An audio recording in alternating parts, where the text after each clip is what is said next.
shaft. A crowd of surviving miners in Carusi stood around at the surface, helping pull bodies from the rubble and ventilation shafts.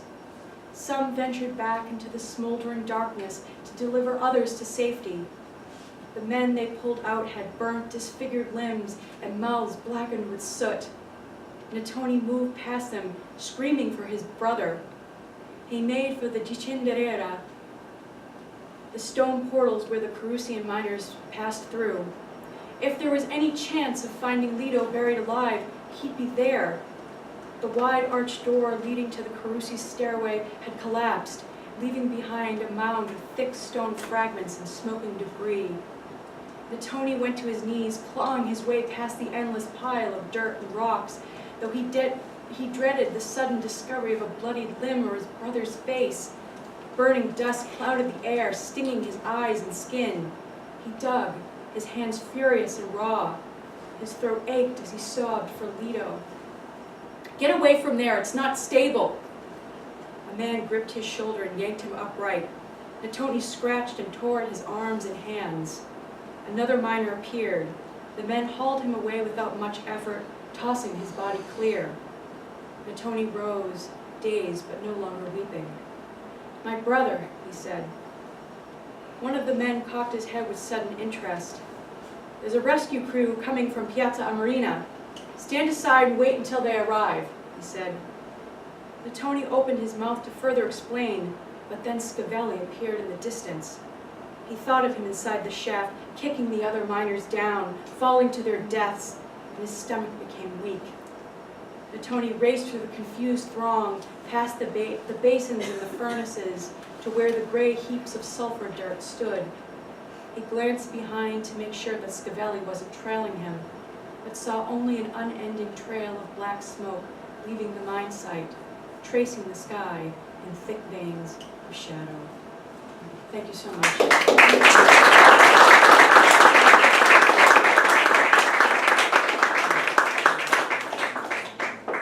Okay, well, that was something. Very dramatic. Our next speaker is a playwright, plus he's also a co-author of the book that Franoi put together what is it? What's the title again? Viva la Festa. Viva la Festa, which is a commentary on the various festae that still survive around Chicagoland. And it's a very beautiful book, very beautifully written. Terry, come forward.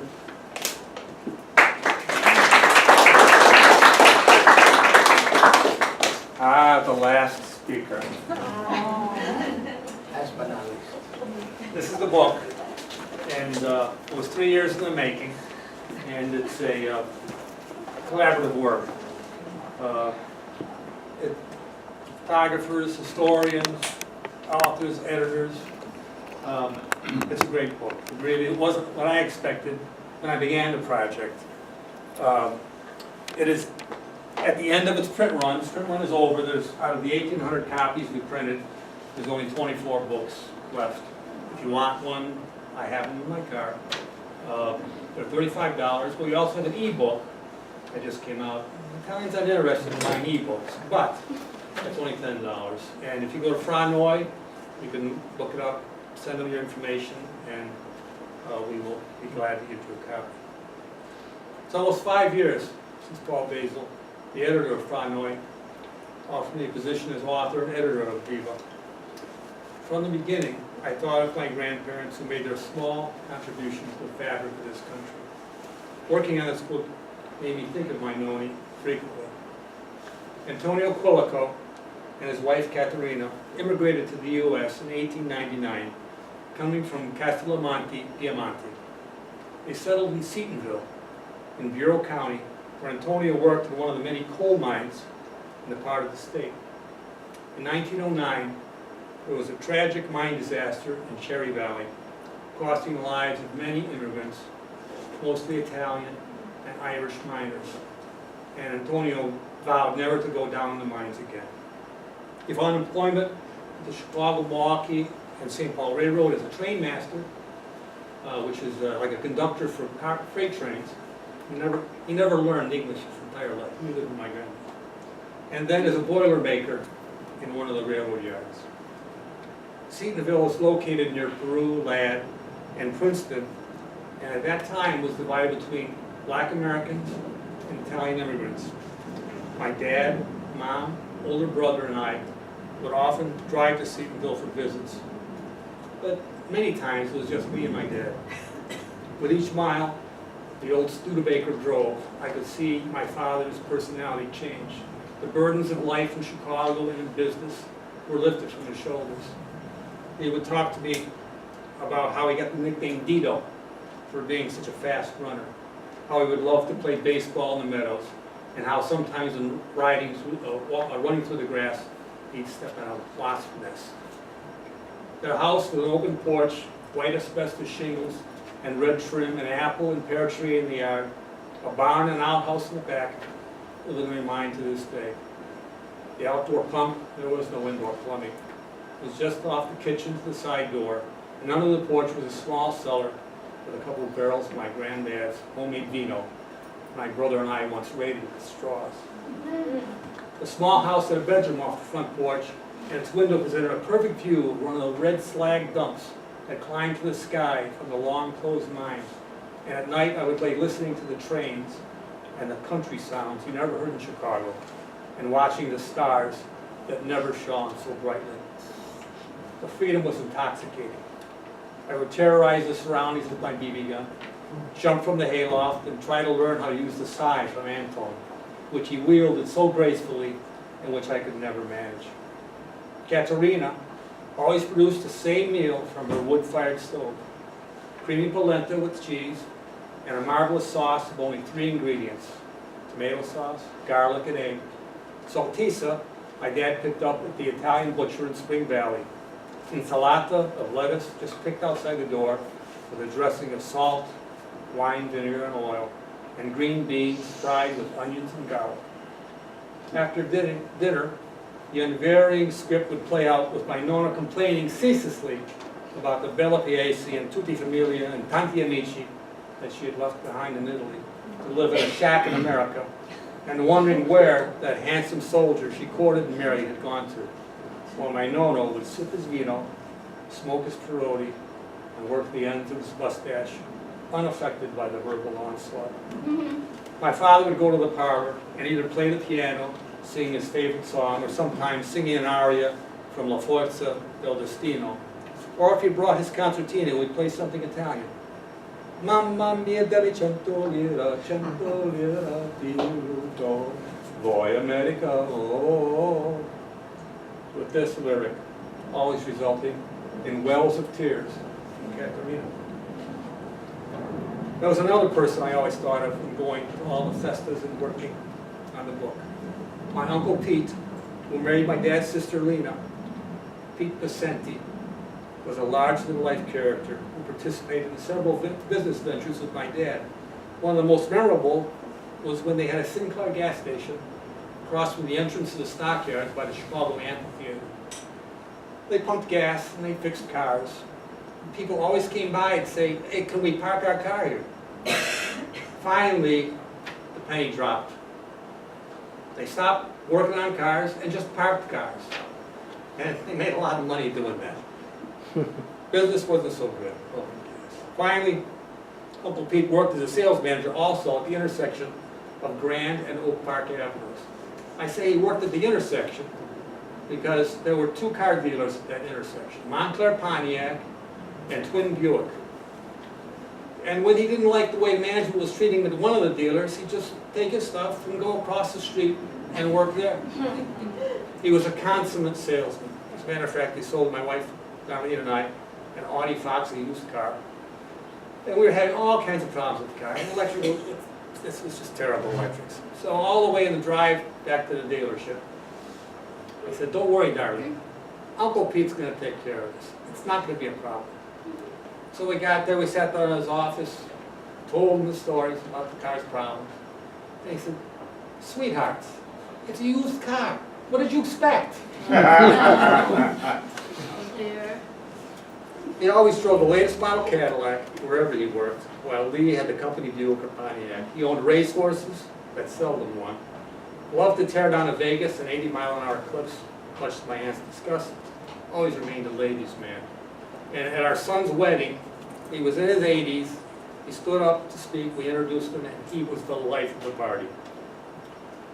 He was a member of the Society of Our Lady of Mount Carmel, and he never spoke to me about being in the war. I never even knew he was in the service. And it wasn't until his funeral that I found out that he was a recipient of a Bronze Star and Purple Heart that he received during the Battle of the Bulge. Truly a member of the greatest generation. Immigrants and immigration in the U.S.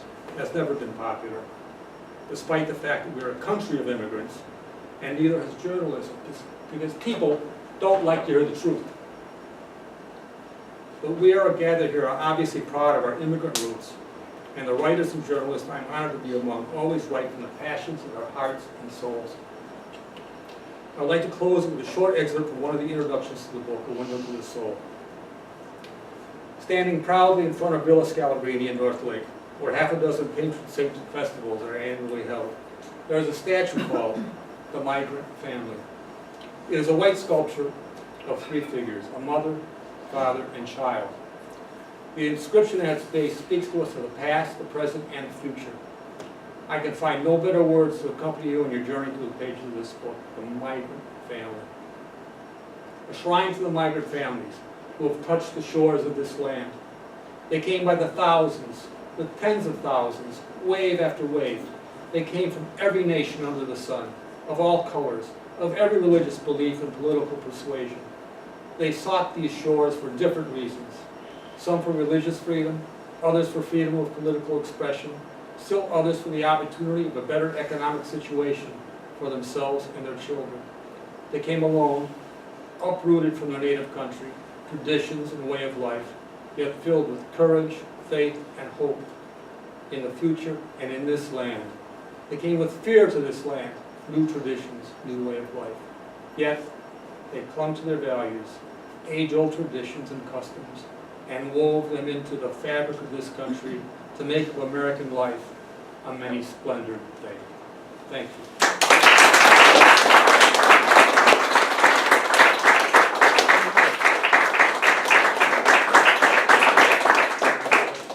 Did we save the best for last, or the last for best? Thanks, Terry, thanks a lot. Well, we've gone through our list of folks. Is there any action that comes after we've been here for how many hours now? And what are we going to do about it? What's our next step? Well, I don't know. I hope each one of you has gotten a little bit of an inspiration of some specific thing to do or not to do.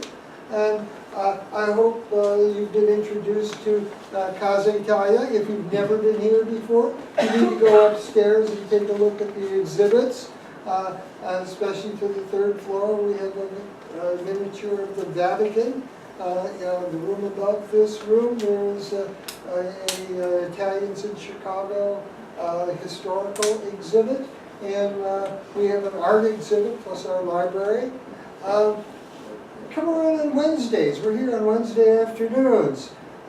We do some things. We always have coffee, though. There's no, other than that, there's no telling what we'll do on Wednesday. But we do have coffee at 2:30.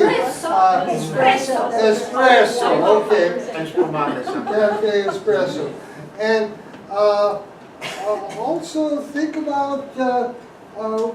I'm getting old and tired, and I welcome from you some leadership. Let's do a session on such and such.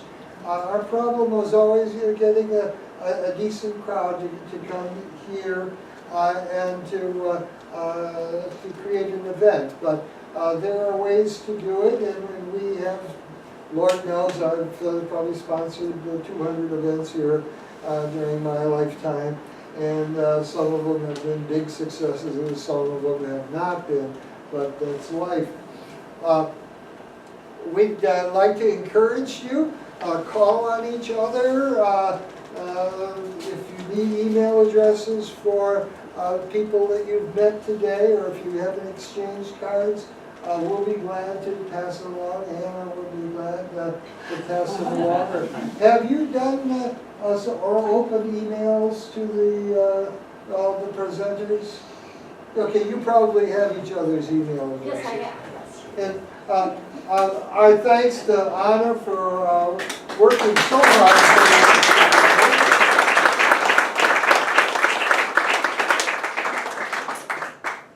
And to Billy Lombardo, you were terrific, Billy.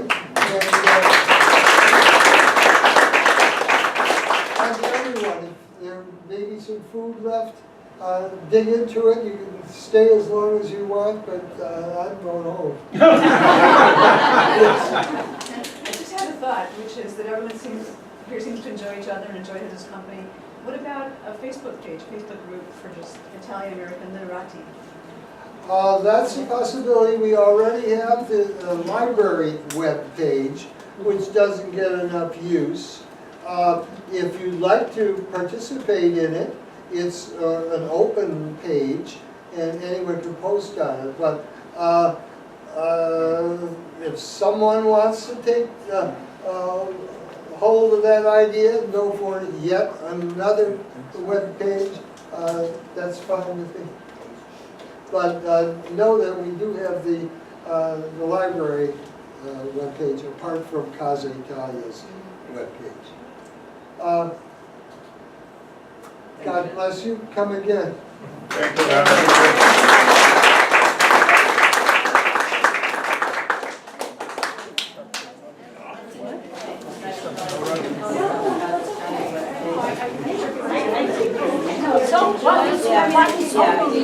Buy each other's books. Eat each other's food.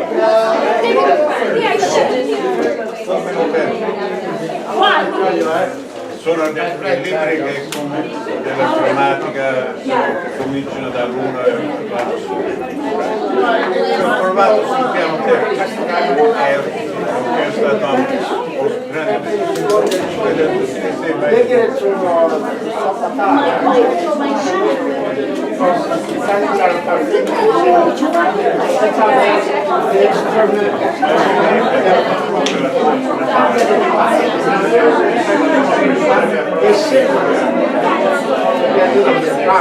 That's right. Because there's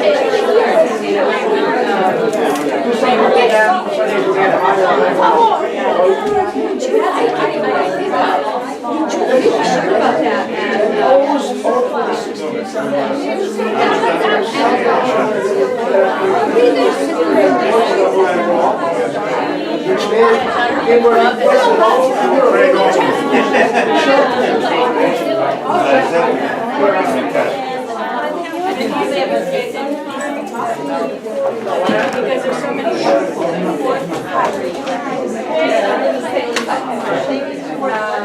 so yeah, I'd be really interested in coming to your little dab. Yeah, so let me know what it is. My schedule. Yeah, that's what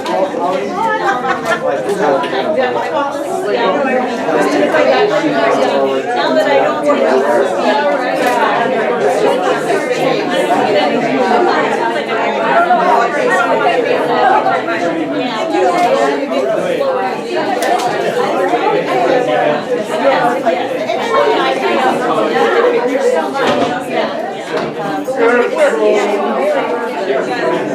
andiamo al chamber.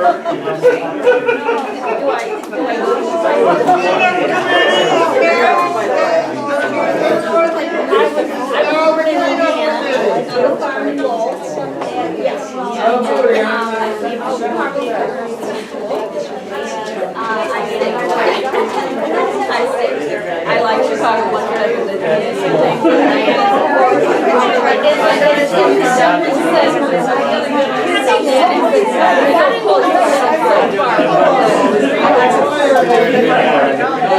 Grazie.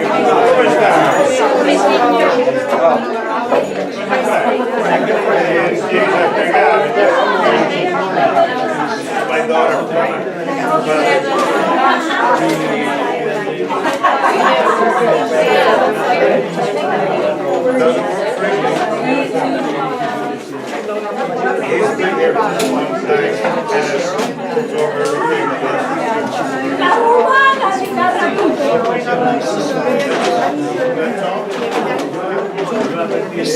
sometimes they work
my daughter has. I have another one.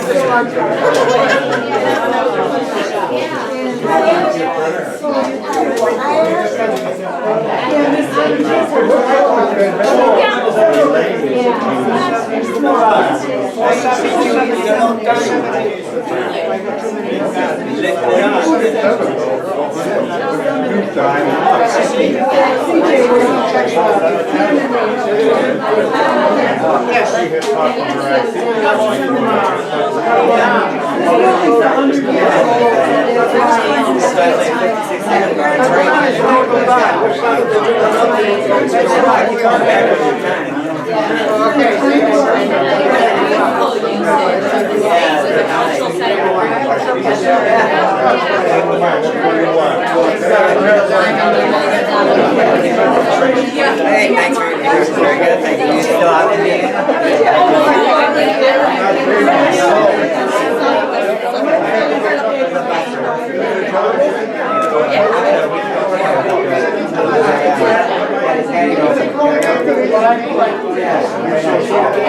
Thank you very much.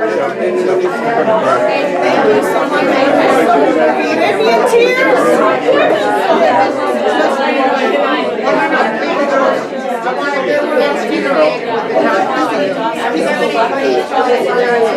Yeah, I did look very good. Oh, it was the Italian. I haven't seen you. Nice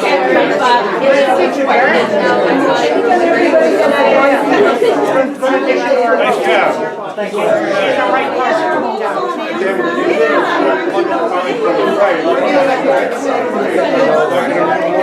And I'm looking at the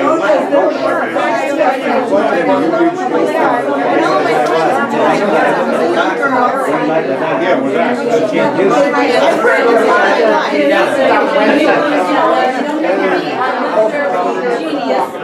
You know what a noun is, what a adjectives are. Come on, you can do it. Right about your life. Right about your career. I guess so. All right, so what do I do?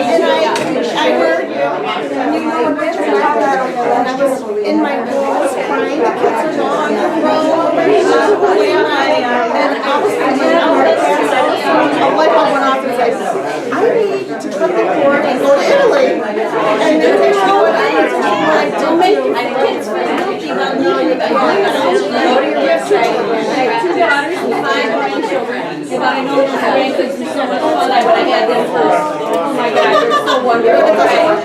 No, it doesn't work. Well, I don't know. I'm organized, so I feel a little bit of a life. So I was around those kids, they used to call the police when they came in.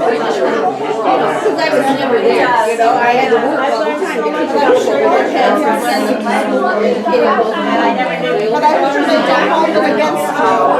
My own son's a doctor.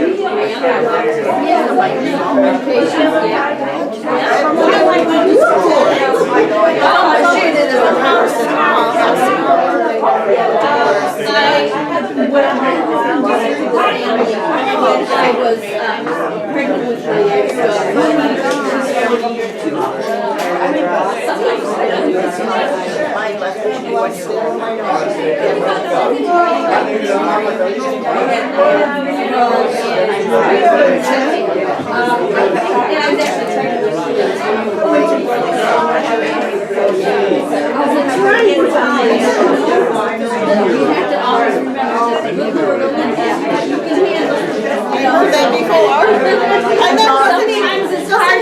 It gives it to you so you, it's like, all right, have you had enough? You take the other road, right? It's like, take the other road. I always say I'm trying to be something, so, just, Do you live in Illinois right now? I live in Pace, I spent my whole life in the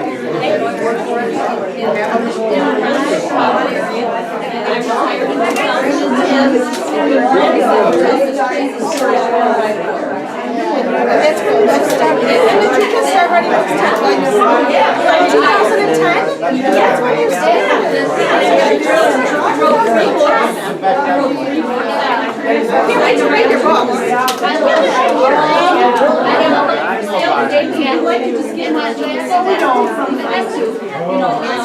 Your books also e-books. Yes.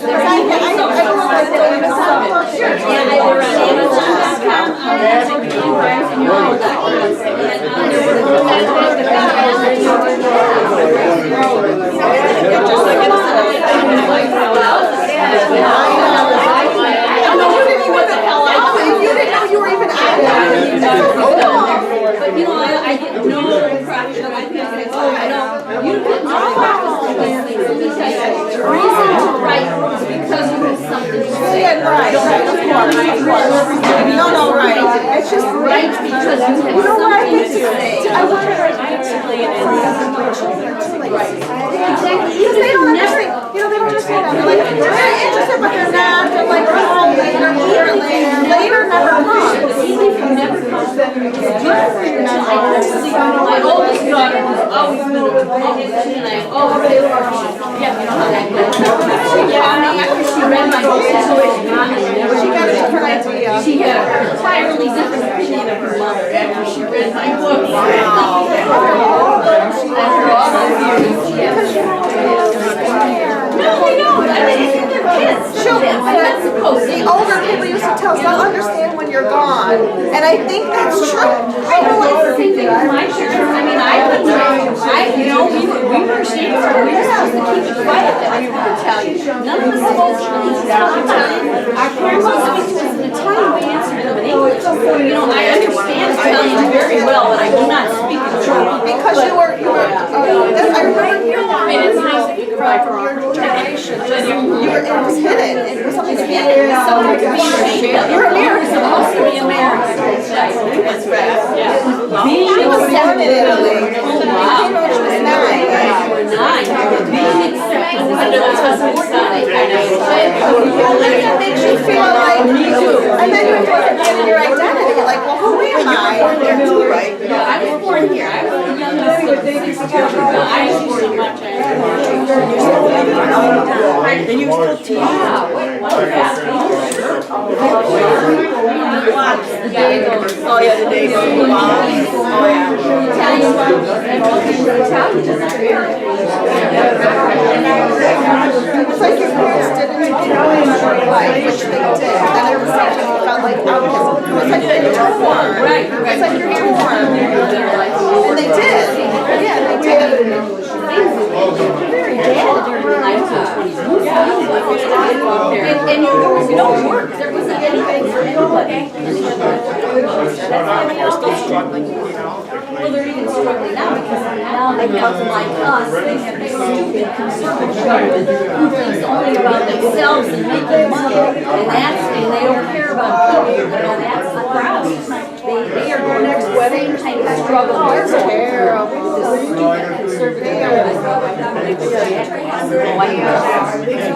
It makes me enraged. Cringe. I know, me too. It's so cringe.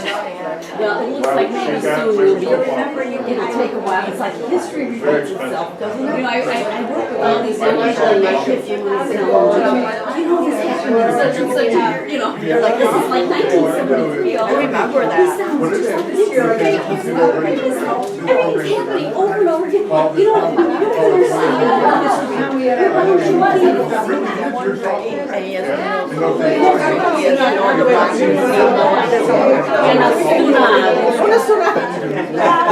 All those are questions. Hey, I'm gonna take a picture, but let me give the pictures to Dominic. I'm gonna run out. I gotta go. You know what I'll do? I'll give Dominic the pictures. Take one more. And then I'm gonna see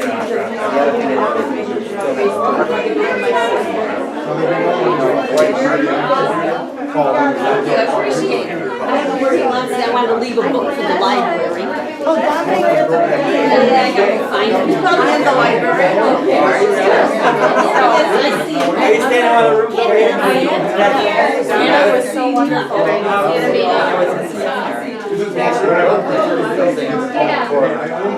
Students were between British College.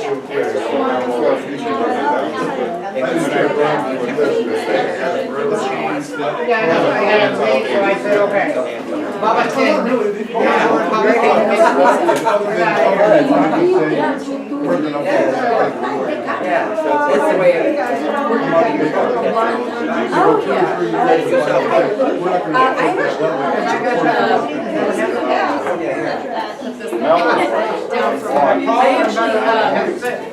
Published in a book. They're based out of New York City. They publish in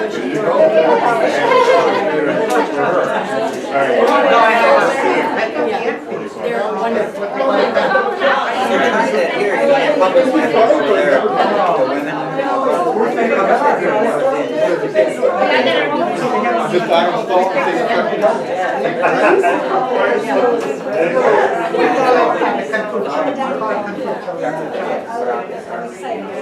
Yeah, and I've definitely, definitely, even with reading it's not so I mean, I can tell We just have